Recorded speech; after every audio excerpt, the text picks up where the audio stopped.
अच्छा तो बच्चों हम बात कर रहे थे एग्जाम्पल नंबर 1 की और अनफॉर्चुनेटली वीडियो मेरी ब्लॉक हो गई थी क्योंकि मैंने वो रजिस्टर नहीं किया हुआ था। 10 मिनट से ज़्यादा नहीं बन सकती। तो अभी आप लोगों को पहले लेक्चर में कंपनसेट करना पड़ेगा, फिर उसके बाद मैं इंशाल्लाह वो रजिस्टर कर लूँगा।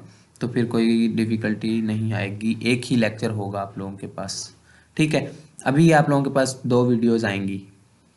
ठीक है, हम 3 तक पहुंचे थे। अब देखना है 3 कितनी मरतबा आ रहा है डाटा में। 1, 2, 3, 4 और 5। 5 मरतबा आ रहा है। तो ये देखो टेलीमार्क्स पहले 4 वर्टिकल लाइंस लगा के और 5वीं उसने डायगनली ड्रॉ कर दी और फ्रीक्वेंसी डायरेक्टली प्रोपोर्शनल होती है तो वो उसने 5 लिख दिया। अब उसने देखा 4 कितनी मरतबा आ रहा है। 1 मरतबा आ रहा है और ये 2 और ये 3, तो 3 मरतबा आ रहा है। टेलीमार्क 3, फ्रीक्वेंसी भी 3 और लास्ट पे 5 जो है वो 1 मरतबा आ रहा था तो टेलीमार्क भी 1 आ जाएगा और फ्रीक्वेंसी भी 1।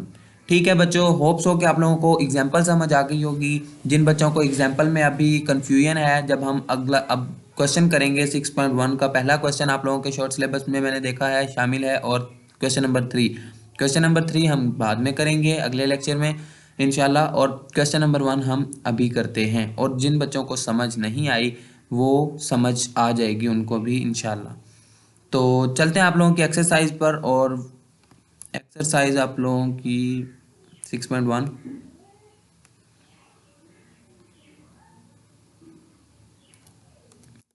चलो बच्चों, 6.1 में है, कहता है the following data shows the number of members in various families.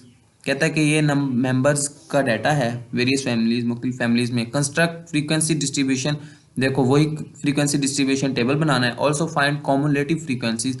अब ये एक कंसेप्ट थोड़ा आप लोगों को लग रहा होगा कि कॉमुलेटिव फ्रीक्वेंसी अभी हमने नहीं पढ़ा। बिल्कुल आसान, बहुत ज़्यादा आसान, जब क्वेश्चन करूँगा समझ आ जाएगी। ठीक है, आप लोगों को कॉम्युलेटिव का क्या मतलब है? इकट्ठा कर देना। पिछली फ्रीक्वेंसी और अगली फ्रीक्वेंसी दोनों को ऐड कर देने को हम क्या कहते हैं? Cumulative frequency. इसकी डेफिनेशन भी हम पढ़ेंगे, लेकिन अभी हम क्वेश्चन कर लें, उससे आप लोगों को क्लियर हो जाएगा। ठीक है, थ्योरेटिकल पोर्शन बाद में करेंगे। अब हमारे पास डाटा दिया गया है 9, 11 से लेके 7 तक। ये मेरे ख्याल में उसने हमें बताया नहीं है कि कितने हैं, तो आप लोगों ने इसको सबसे पहले क्या कर लेना है? काउंट कर लेना है।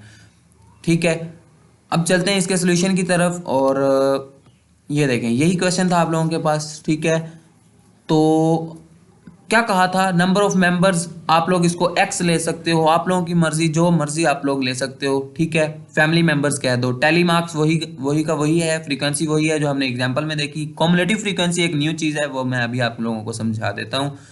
ठीक है, तो अब देखें इस डाटा के अंदर सबसे पहले क्या फाइंड आउट करना है। हमारा पहला स्टेप क्या था? सबसे मिनिमम और मैक्सिमम ऑब्जर्वेशन। आप लोगों को यहाँ पर मिनिमम ऑब्जर्वेशन कौन सी नजर आ रही है? ये देखें 2 है। मिनिमम ऑब्जर्वेशन क्या है? 2 है। ठीक है, और मैक्सिमम ऑब्जर्वेशन आप लोगों को यहाँ पर मेरे ख्याल में 11 नजर आ रही होगी। ठीक है, तो मैक्सिमम ऑब्जर्वेशन क्या है? 11, 12 है, सॉरी, ये है 12।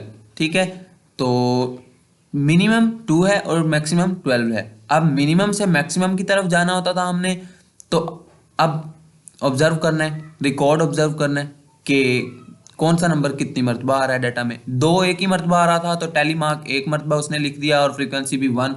कॉमुलेटिव फ्रीक्वेंसी पहले की एज इट इज 1 ही आएगी। ठीक है, ये बात थोड़ी फोकस से सुननी है और तवज्जो से सुननी है कि कॉमुलेटिव फ्रीक्वेंसी कैसे हम फाइंड आउट करते हैं। फिर था हमारे पास 3। अब देखते हैं 3 कितनी मरतबा आ रहा है हमारे पास डाटा में। 1 मरतबा, 2, 3। 3 मरतबा आ रहा था, 3। तो टेली मार्क्स 3 वर्टिकल लाइंस और उसके बाद फ्रीक्वेंसी भी 3।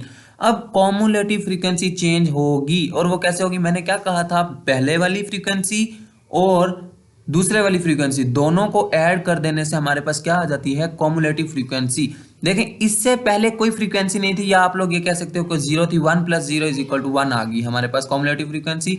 लेकिन अब जब हम सेकंड पे आए, हमारे पास पहले कॉमुलेटिव फ्रीक्वेंसी 1 थी। ठीक है, 1 थी और 1 + 3 कितना हो गया? 4। पहली फ्रीक्वेंसी और दूसरी फ्रीक्वेंसी को, पहली और दूसरी फ्रीक्वेंसी को ऐड कर दिया तो हमारे पास क्या आ गया? कॉमुलेटिव फ्रीक्वेंसी आ गई। ठीक है, फिर आगे चलते हैं। 4 कितनी मरतबा आया जी? 6 मरतबा आया हमारे पास। देख लेते हैं दोबारा फिर कि 6 मरतबा आया भी है या नहीं। 1, 2, 3 4 5 6, ठीक है, इससे ज़्यादा तो नहीं है, 4 नहीं, 6 मरतबा आया 4, तो हमने टैली मार्क क्या लगा दिया 4, और उसके बाद 5 जो है वो डायगनल लगाओ, या आप लोगों की मर्जी है, आप लोग हॉरिजॉन्टली लगाओ, ये आप लोगों की मर्जी है, वैसे डायगनली लगा देना बेहतर है। और एक अलहदा से, मतलब जो 6 वाली थी वो अलग से एक वर्टिकल बार आएगी। फ्रीक्वेंसी हमारे पास वही 6 है, ठीक है। और अब कॉमुलेटिव फ्रीक्वेंसी, कुछ बच्चे क्या करते हैं, वो करते हैं कि फ्रीक्वेंसी 1 + 3 तो 4 हुई थी, अब 3 + 6 9 हो जाएगी। नहीं बेटा, ऐसे नहीं करना। कॉमुलेटिव फ्रीक्वेंसी पहली 1 आई थी, फिर 1 के अंदर ये 3 ऐड किया था, ये इस 1 के अंदर ये वाली फ्रीक्वेंसी ऐड की थी 3, अब कॉमुलेटिव फ्रीक्वेंसी बन गई थी 4। अब इस कॉमुलेटिव फ्रीक्वेंसी 4 के अंदर हमने 6 ऐड करना है, और वो हो जाएगी कॉमुलेटिव फ्रीक्वेंसी 10। ठीक है, आप लोगों को समझ आ रही होगी इंशाल्लाह।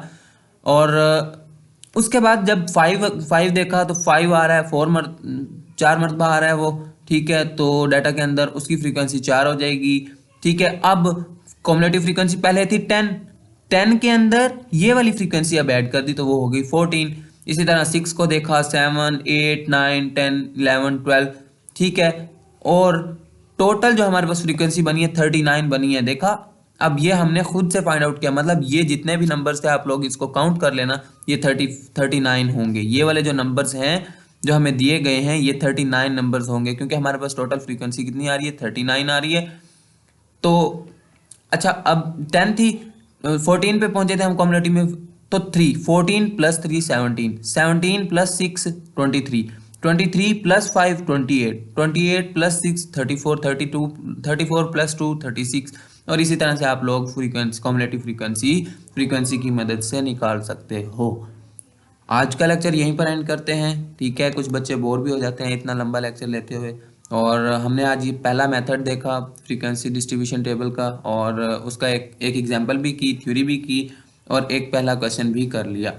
नेक्स्ट लेक्चर में इंशाल्लाह हम 6.1 का क्वेश्चन नंबर 3 भी परफॉर्म करेंगे, और इससे पहले थोड़ी सी जो थ्योरेटिकल बातें हैं वो भी देखेंगे, और उसकी एक एग्जांपल भी उस क्वेश्चन पे आने से पहले कर लेंगे। ठीक है बच्चों, तो आज यहीं तक काफ़ी है। वीडियो अच्छी लगी हो तो लाइक कर दो, सब्सक्राइब कर दो, अपने आगे जो चाहने वाले हैं उनको भी लिंक शेयर कर सकते हो, ठीक है, जो लोग इससे फ़ायदा उठा सकते हैं। और नेक्स्ट लेक्चर के लिए आप लोगों ने पहले से प्रिपेयर होकर आना है, बातें आप लोगों को जो आज समझाई गई हैं वो आप लोगों को पता होनी चाहिए, ठीक है, ताकि आप लोगों के लिए आगे आसानी हो। अगर ये चैप्टर आप लोग इजी लोगे तो ये चैप्टर आप लोगों के ऊपर सवार हो जाएगा, और ये चैप्टर बहुत मुश्किल लगेगा। ठीक है बच्चों, तो नेक्स्ट लेक्चर तक के लिए मुझे इजाज़त दीजिए। अल्लाह हाफिज़।